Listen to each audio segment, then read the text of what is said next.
Da da da da da da da da da da da da da da da da da da. Hello, hello, hello. Spooky season may be over, but it's not gone in our hearts. It will never be gone in our hearts, and that is why I am starting a brand new reading challenge, which is an Addams Family book bingo. So join me after the break, and we will discuss what I'm going to be reading, what the challenge involves, and all things Addams Family.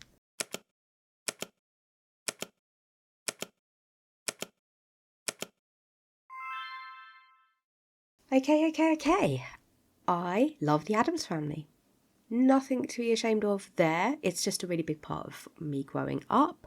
I watched it when I was a very small child. My mother really loved the 1960s series, so we had those on VHS and I watched them all the time. Then I started watching the 1992 movies, had a really great time with those, a huge formative part of my life growing up. And then I just continued to love it because it's something that was always part of me. And then as I grew older, it became part of my queer identity. And then recently the Wednesday show came out, and that was really fun too. So it's always been there. And so naturally, when I wanted to do my first TBR bingo for this channel, I wanted to do an Addams Family one. So here we are. So in a moment, I'm going to shift over to the other side of the screen and I will bring up the board and we will discuss how this is going to work and what it is I'm going to be doing. As you can see, I am very much dressed for this occasion. I have got this little top from Vinted and it cost pretty much nothing. It cost like £2, so I thought it was so cute and so on theme.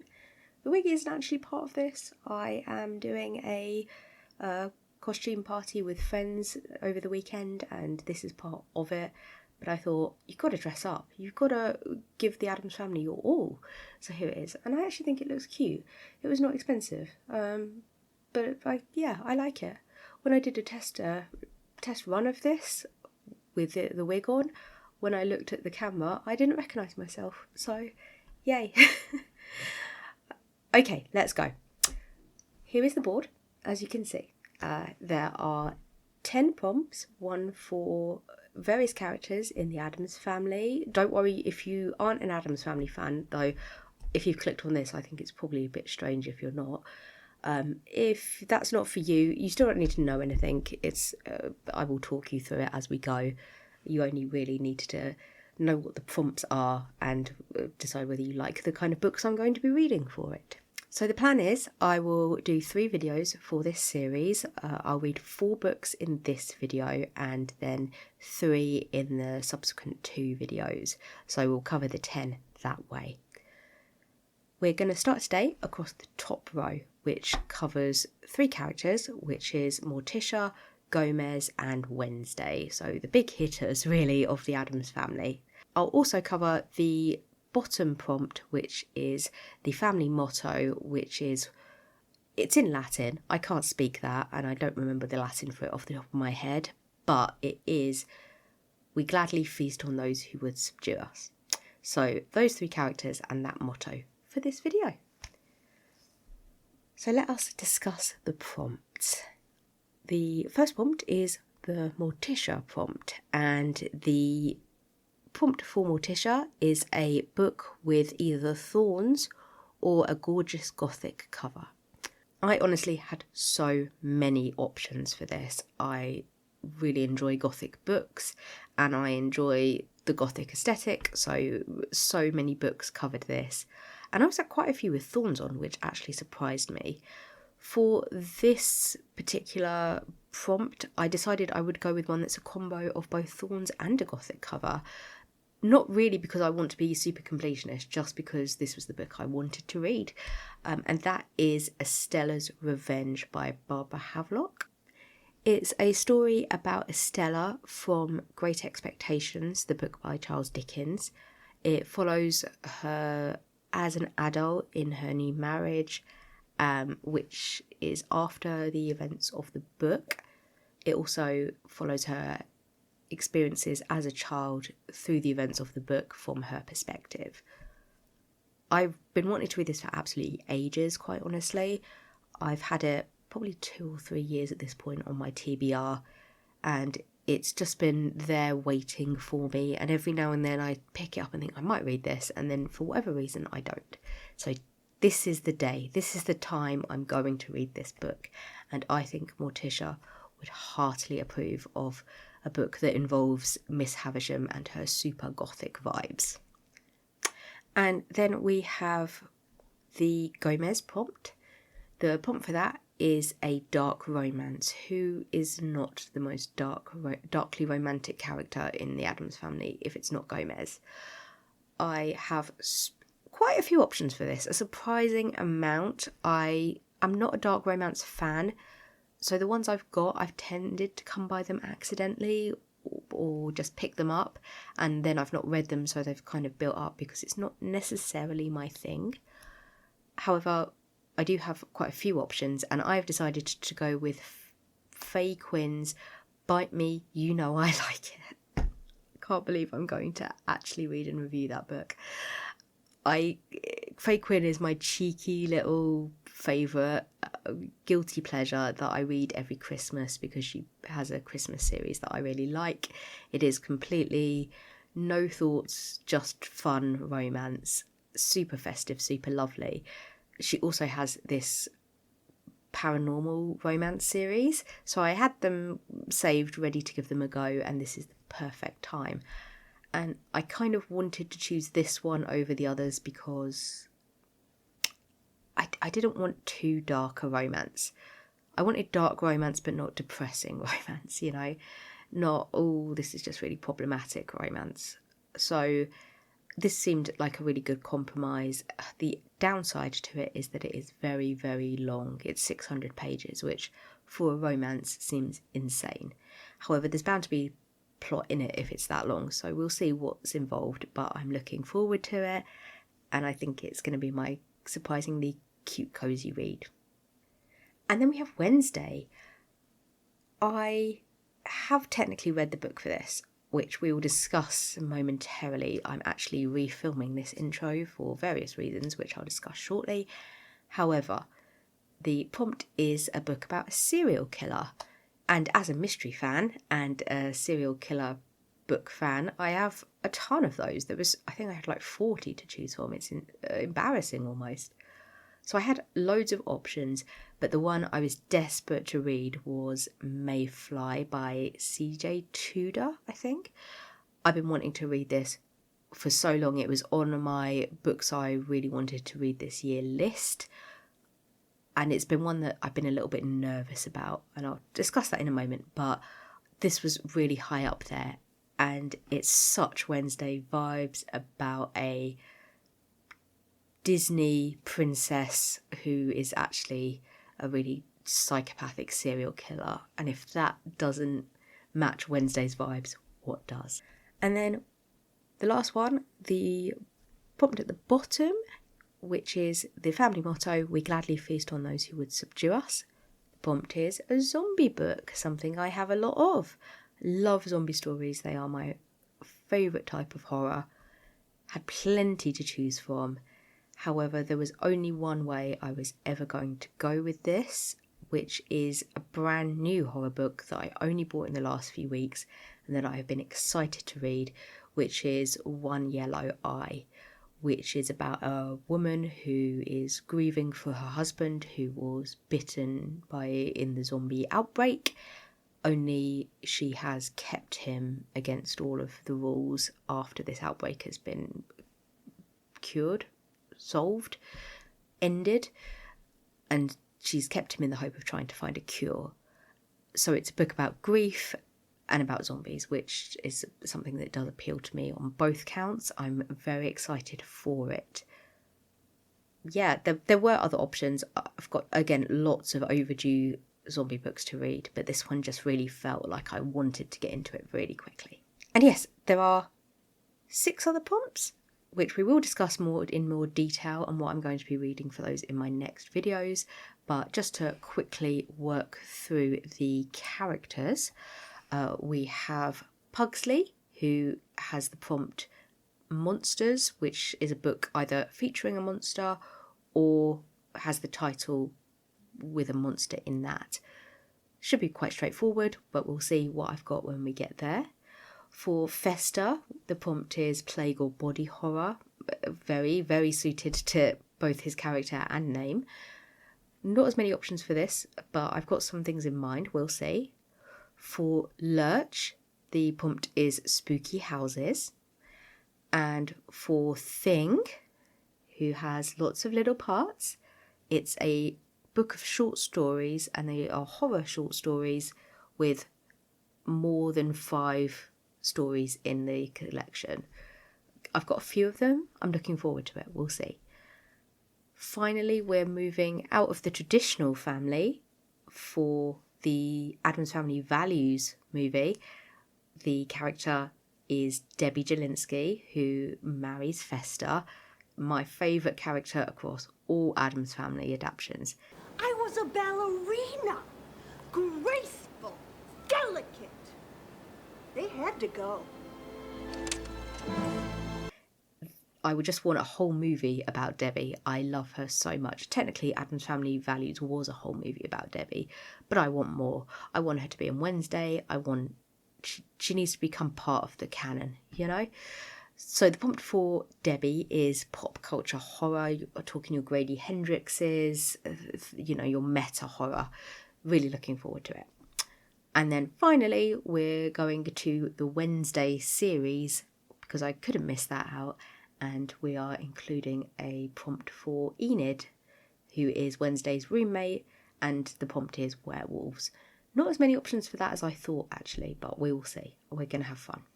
Okay, let me now return to the middle of the screen rather than being off at the side, and we will discuss what I've been reading and where I am with the bingo prompts.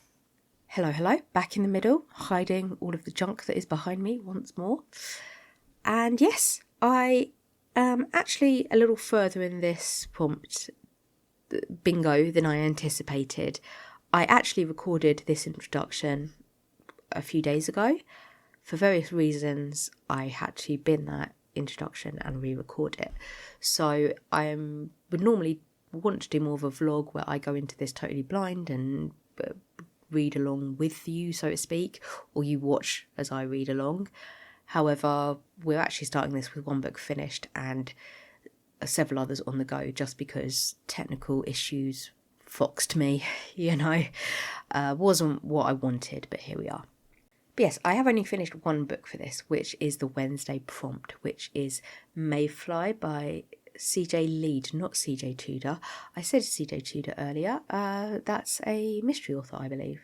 C.J. Leede. Oh Lord, it's been a time for me.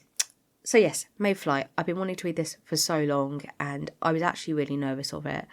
Partially because the list I made of books I wanted to read this year, I read quite a few that's on that list, and it has been a universally terrible experience. I think my average is under 3 stars for that list, probably closer to 2.5. It's been bad, and that's not even factoring in the DNFs. So I really started to question my own taste at this point. However, Mayfly was the exception. I really enjoyed it. And I had high hopes because I read American Rapture recently, which is also by C.J. Leede, and I really loved it. It got mixed reviews. A lot of people didn't like it. I really did. It spoke to my own tastes in horror, my own taste in fiction, and I didn't have the associations of religion that a lot of people do that may have found it uncomfortable in places. As a secular person, reading about religion doesn't bother me in the way it might some people. So yes, I had a really good time with it, and so I hoped that this would be more of the same.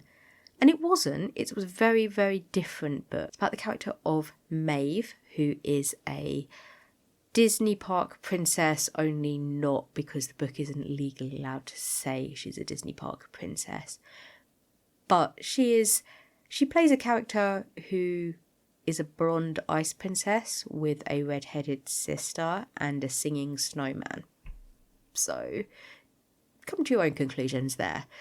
And it is so funny the way the book skirts around the elements of Disney by calling characters who are out of copyright by their names, so Cinderella, Snow White, etc., while also then referring to the characters from Brave as the Scottish girl.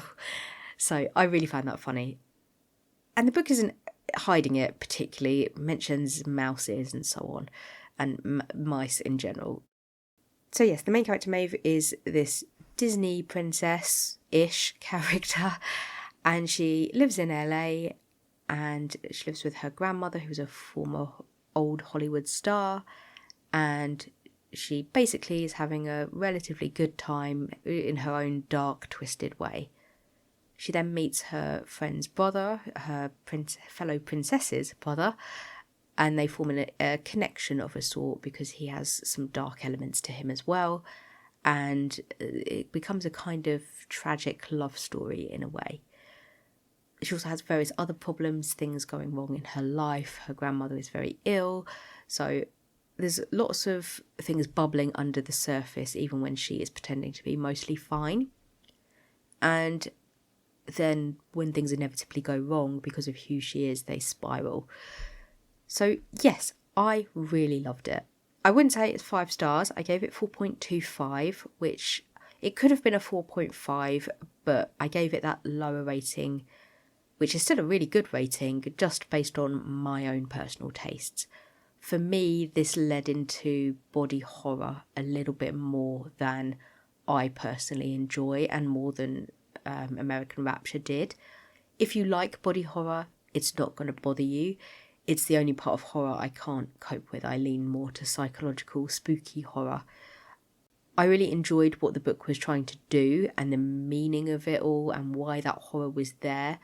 Why the body horror was so graphic made sense to me.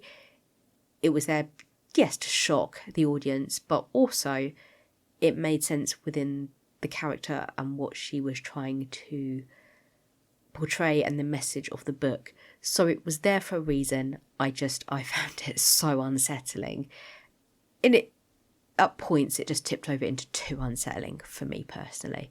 That doesn't mean I didn't enjoy the experience and I'm not glad that I read it. Just that was my personal line in the sand. I think if you like body horror, it's potentially going to be a little bit on the tame side for you, but I don't know. I think with all body horror and horror in generally, you have to know your own limits, and I would very strongly suggest you looking up the trigger warnings for this and seeing for yourself before you dive in. However, the actual character was delightful. For a character who's so awful so much, I really liked Maeve, and I enjoyed being in her head even when I was horrified to be there.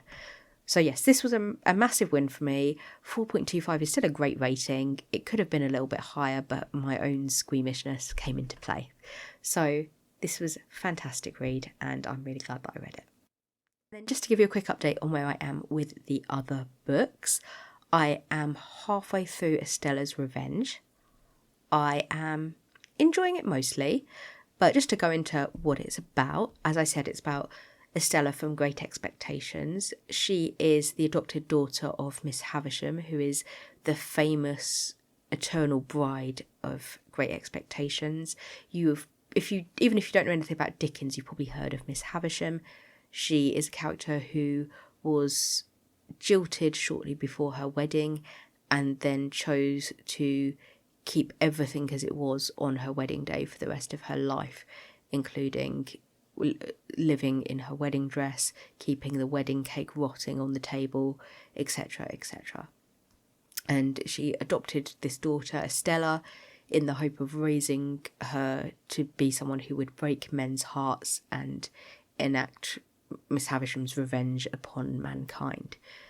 And Estella is a very complicated character. In the book, she is the love interest of a sort for the main character, Pip. They meet as children, and he is a playmate that Miss Havisham brings into the house to basically be practice for Estella at breaking a heart. But they continue to have a connection throughout both of their lives. This follows her as an adult entering a new marriage, and also has a lot of flashbacks to her growth as a child and her perspective of the experiences in the book. And for me, that's where this falls down a little bit, because I've read Great Expectations. I don't have it memorised. It's been a long time since I've read it. But it's familiar to me, and so rehashing events that I've already seen from another perspective just feels a bit tiresome at this point. I want to spend more time with a developed Estella that I don't know as well. And at the halfway point, the book has started to move away from that. Estella is now at finishing school and is spending some time having something of her own adventure. However, I'm not even really interested in that, because the book is spending a very short time with her in her new married life, which has gone terribly due to her terrible new husband. And it's awful and dramatic, but we're not spending any time there because there's like a page of that and then we skip back to something relevant that happened in the past.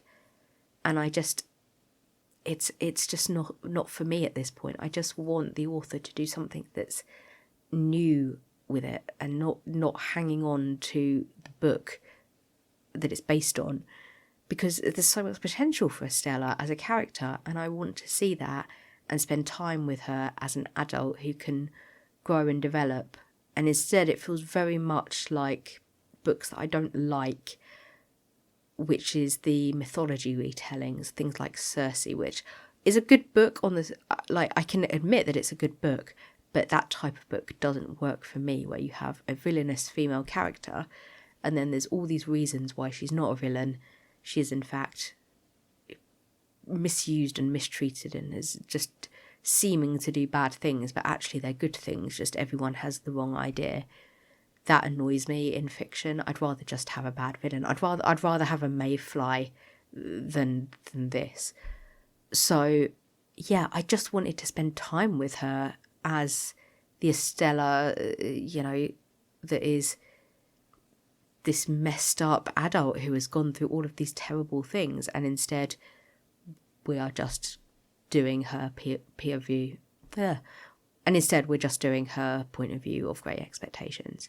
I'm hoping as we get to the latter half of the book, when we may move away from the actual plot of Great Expectations a bit, maybe that will change. I will see. But so far, I'm having frustrations. The writing style is fine. Loving that. It's very atmospheric, as you would expect. I'm enjoying the messed up nature of her relationship with her mother and seeing that in more detail. As someone who has issues myself, I appreciate it. It's, for me, the story chimes even more because of the hoarding issues in my family, and having a mother who has trauma of her own. It feels very real to me, and I can appreciate it.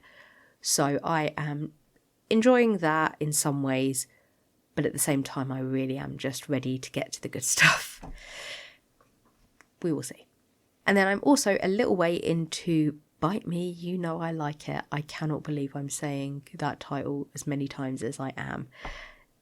It's long, it's cute, but it's long. So what's it about?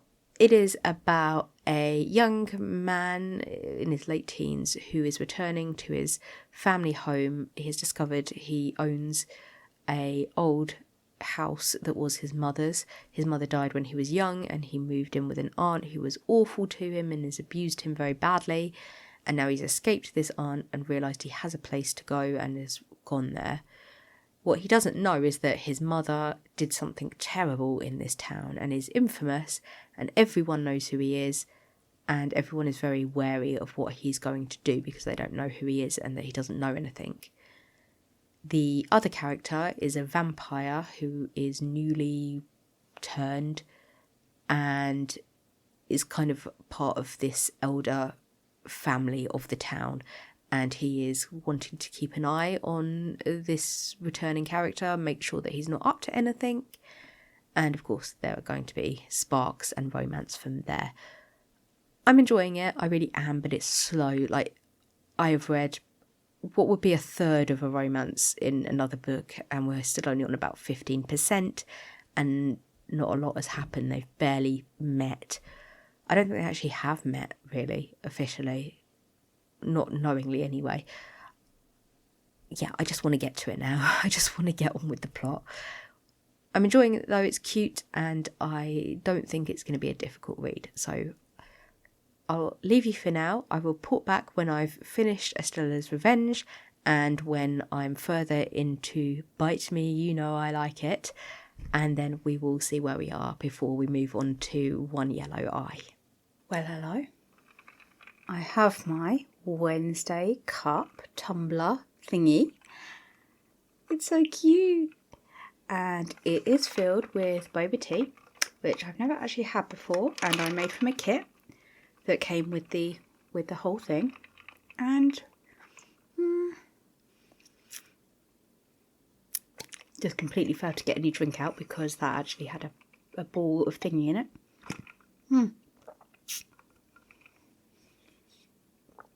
It's nicer than I expected. I think tapioca is something that frightens British school children. And yeah, no, that's a lot nicer. Partly because I think it is 300% sugar.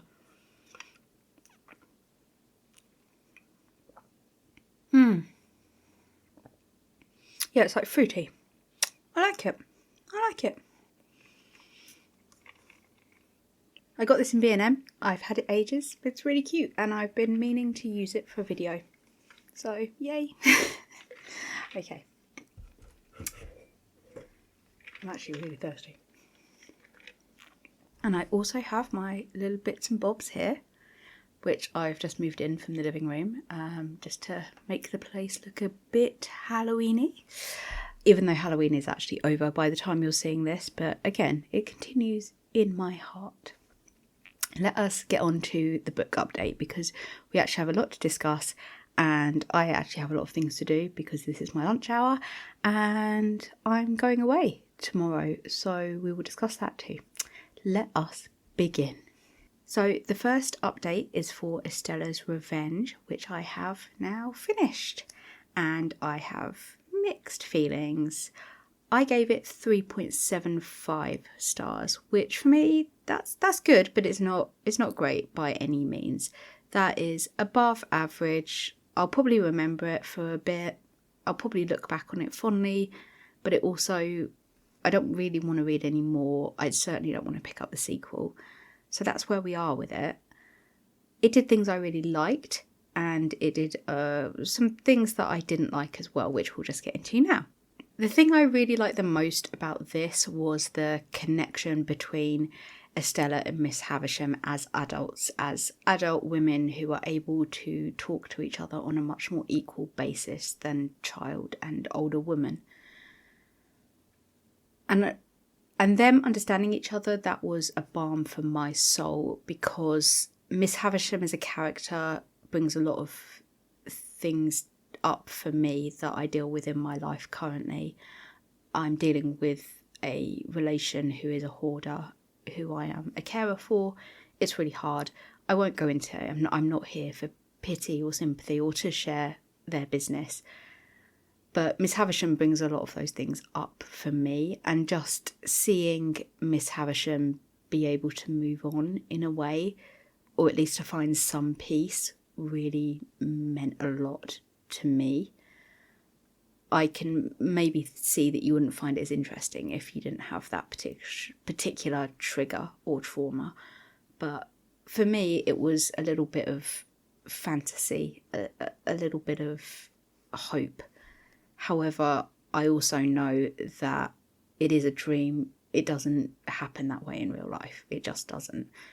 I have conversations, and you think you're making progress. You think that they're listening and understanding you, and then it's like a wall just comes down, and they're locked in with their own fear and trauma, and no amount of reason will get through because they're only reacting emotionally. And that's so you don't need to see all this about my life. You don't. However, that for me was a little bit of balm for my soul, and I really enjoyed it. The things it didn't do so well were mainly timeline related. It did some strange things with the timeline, where most of the latter half of the book, the flashbacks were Estella reaching or getting to the beginning of the book, So you knew what was happening next. You knew where this was going, and you knew everything that was happening and where she was, mentally even. There was nothing adding in it. Those scenes just needed cutting, and it was just frustrating spending time in them when you were interested in the other things that were happening.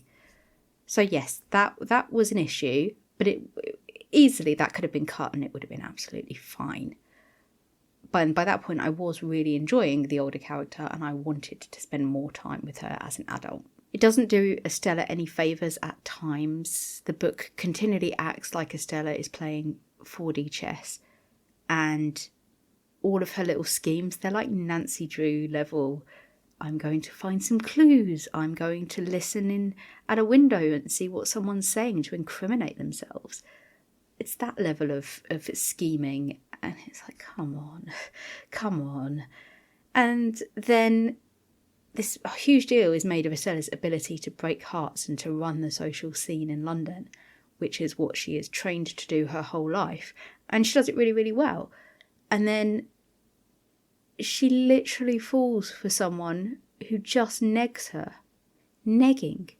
It's not 2005, Estella. No one falls for negging. What the hell?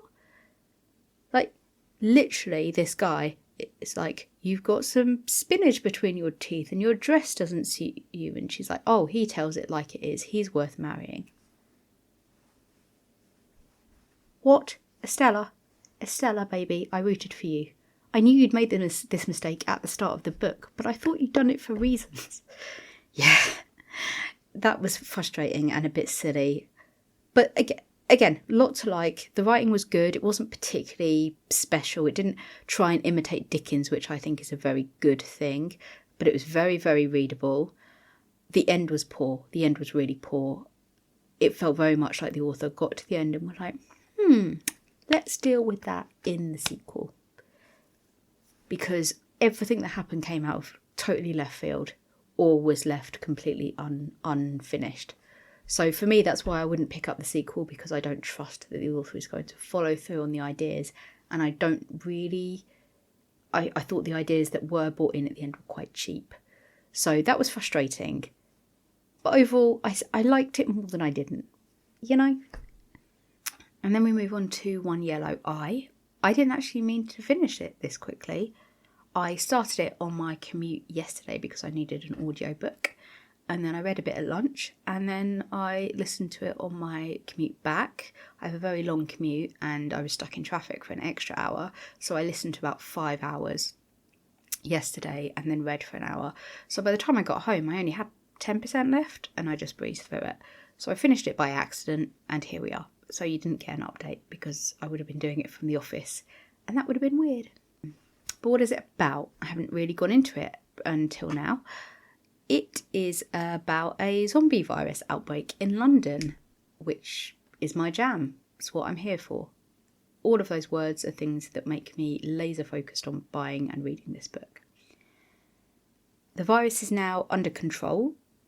So there was basically a virus outbreak. It has now been mostly sorted and the focus now is on understanding the virus and curing it for the future. And the main character, her husband was infected, and when everyone was meant to have the infected people around them destroyed, she hid her husband in their home and has been keeping him secure and medicated in the hope of eventually being able to cure him. She is a research scientist who is desperately trying to get onto the cure program, which is top level, top secret. She's trying to get on that, find a cure, and bring it back for him, and hopefully they'll have their happy ever after. So that's the basic outline, which sounds great, doesn't it? It sounds amazing. And what it really reminded me of strongly was Shark Heart, which is a book I really loved. Wasn't my sort of book normally, but it was so beautiful and the love story was so intense and nuanced. I just thought this is going to be the same sort of thing, but with zombies. What's not to love? I also saw a lot of hype for this book. So many booktubers have bought it up. There's been a lot of it sent out as PR. It's been everywhere, and then it was on sale as well, which is why I bought it. So this was a huge recipe for success, and you can tell that it's being promoted robustly, I would say, because it's a cover that's meant to bring to mind Yellowface, which was a huge hit, and was a huge hit partly because it was pushed so hard. So it felt like that had a machine behind it, and it feels like this has that publishing machine behind it. The font is meant to evoke other very similar books. That pink is familiar to anyone who's been reading books in the last 2 years. The font itself is very familiar. It's meant to appeal to readers who are reading the hot new books of the moment. So yeah, this book should have been an easy win. And unfortunately, I was suckered. Suckered. This book is terrible. This book is my worst book of the year. And it's insane that I'm saying that on an Addams Family video. It's cruel. It's against the rules. Yeah, I hated this book for so many reasons. I don't even have time to go into how many reasons I hated them. It offended me on multiple levels. I thought there were serious issues. I don't think the writing's bad. I don't think the writer is bad. I think the writer has been let down. And I'm enraged, and I'm going to talk about it more at length. I'm going to make a separate video because I wrote a 2,000 word essay on how I feel about this book. But to summarise my emotions, let's begin with what did work. I would say the science worked for this book. The writer isn't a scientist, doesn't have that background, but she came up with a really believable zombie theory that intrigued me enough that I was more than happy to go with it.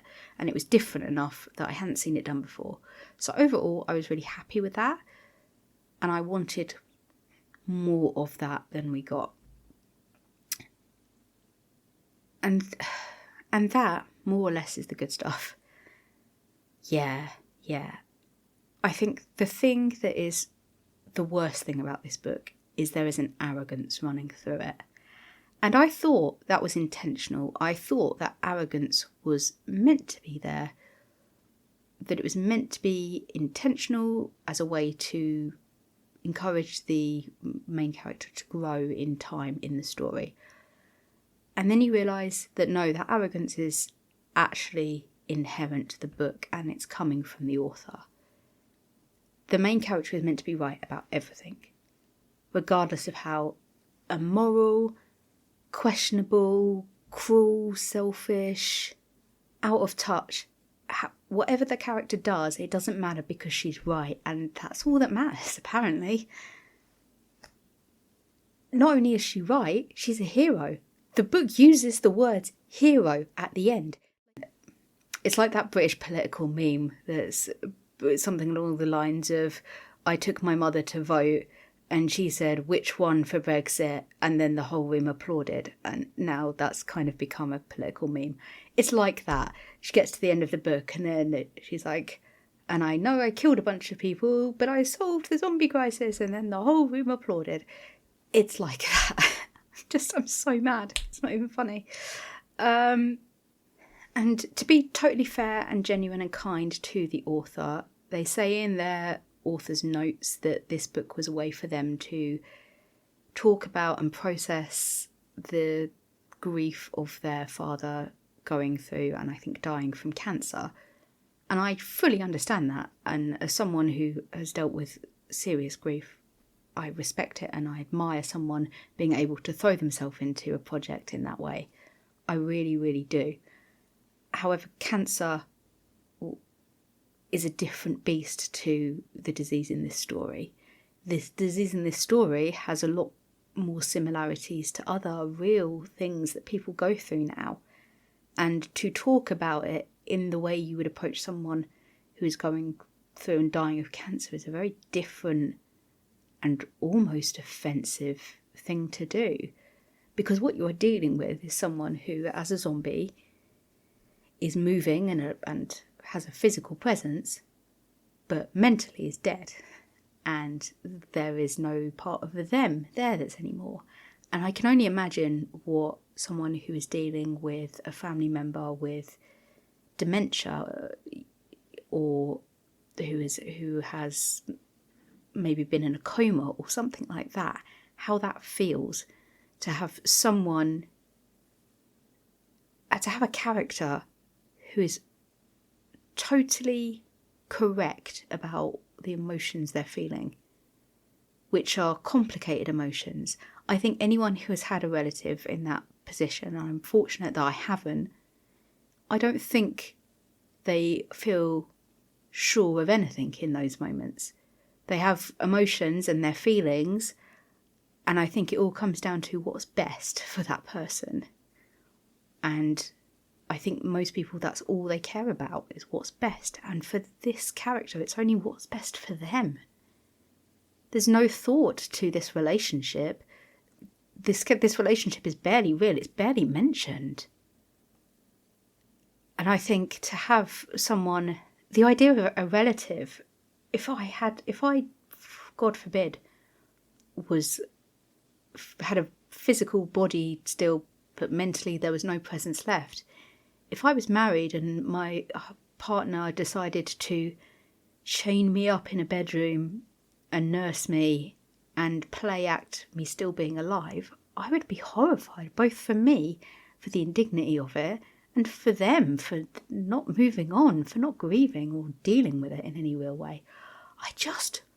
I was so upset by this book, and I think you could only really see it as a beautiful love story if you have some level of naivety with the world. Perhaps you'll read it and love it. Perhaps you'll see something in it that I didn't. I don't think it's that deep, and I don't think it's good. And I think it could have been. I think it could have been with work, but that's the publishing industry, not the author, to blame. So yes, I'm going to do a very long review in which I will say what I feel more articulately, hopefully.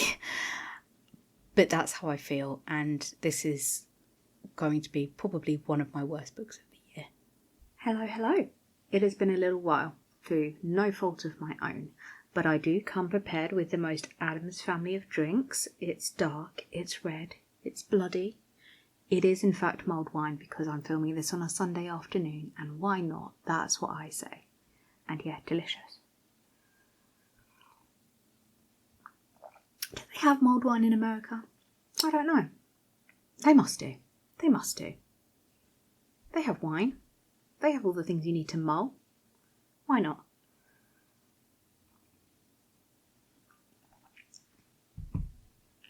Anyway, putting my thoughts on Americans and mulled drinks aside, I have finished this challenge. I finally finished the last prompt for this, which was the Gomez Addams prompt, which was a dark romance. So when I left you, I was reading Bite Me, You Know I Like It by Quin.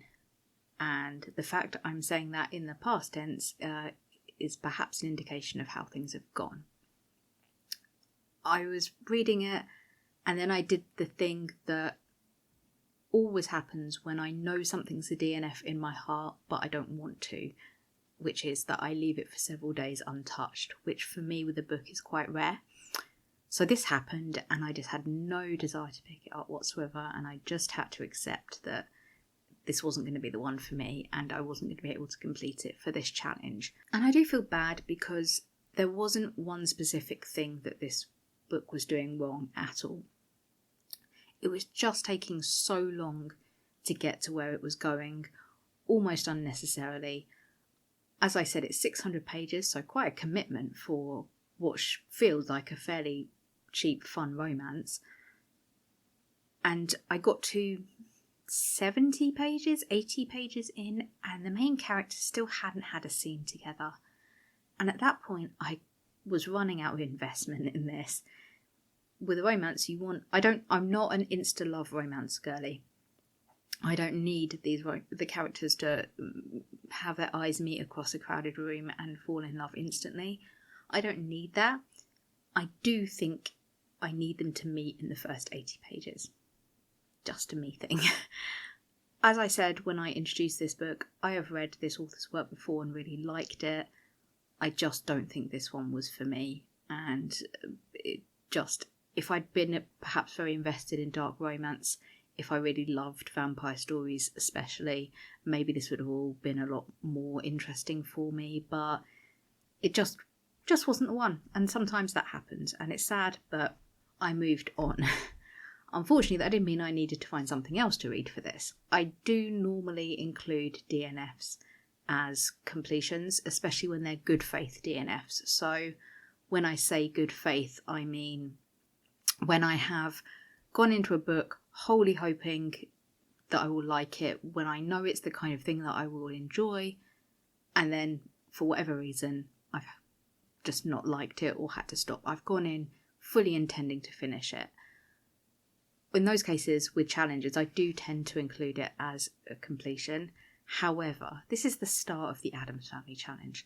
Gomez deserves more respect upon his name than an unfinished book, so I decided I would read something else.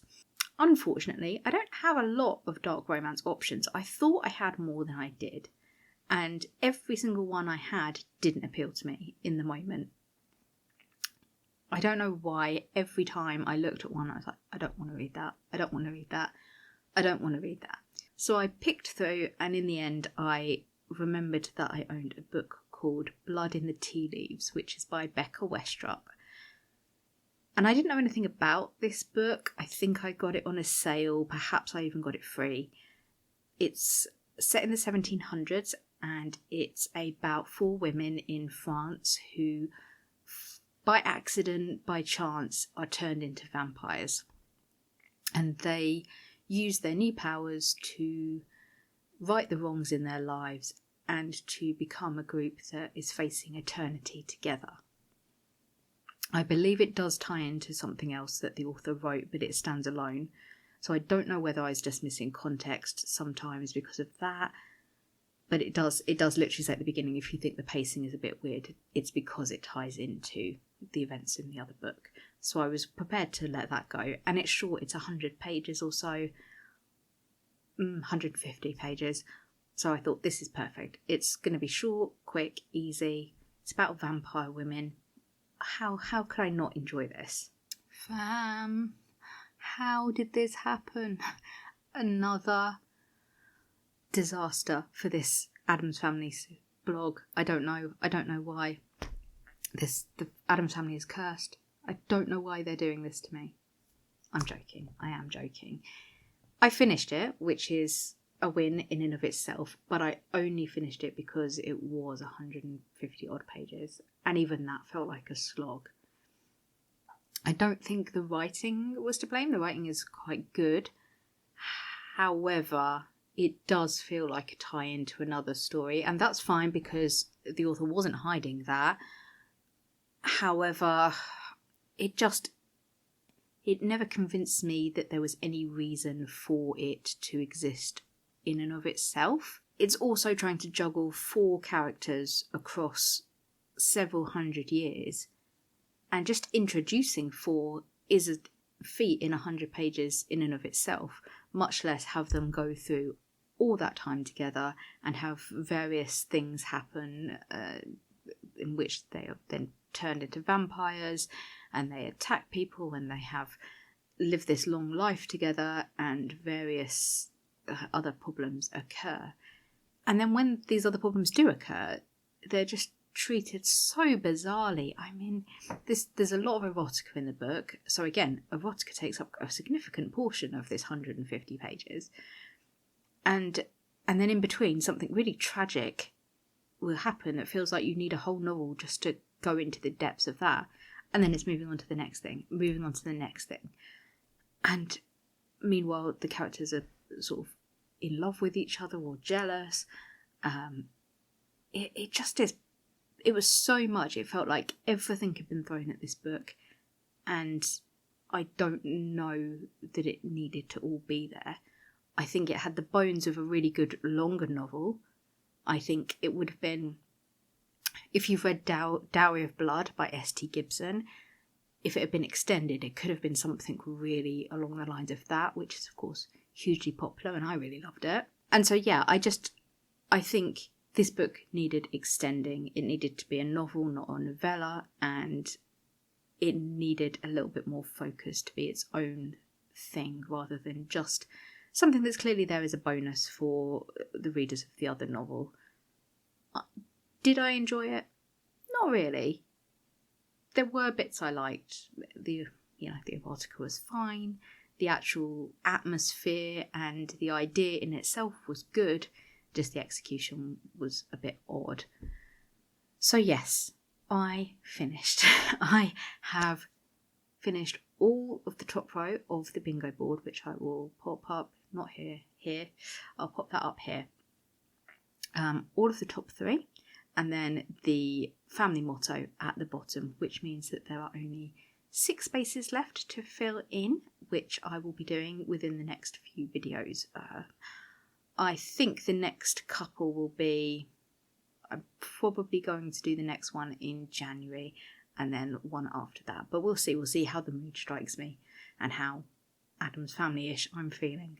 Just one more thing to say, I'm still such a newbie at YouTube, as if you couldn't tell, maybe from looking at me. I am a newbie, I'm still learning, and my channel is still very, very, very tiny. If you are watching this, if you've made it this far, please, anything you can do in terms of liking, subscribing, commenting, every single one of those things would have more impact than you could possibly believe for me, and would make this feel so worth it and so special to me. So if you're watching, if you're here, if by some miracle you want to support me, please do. That would be amazing. In the meantime, I'll see you for the next video, and we will talk soon.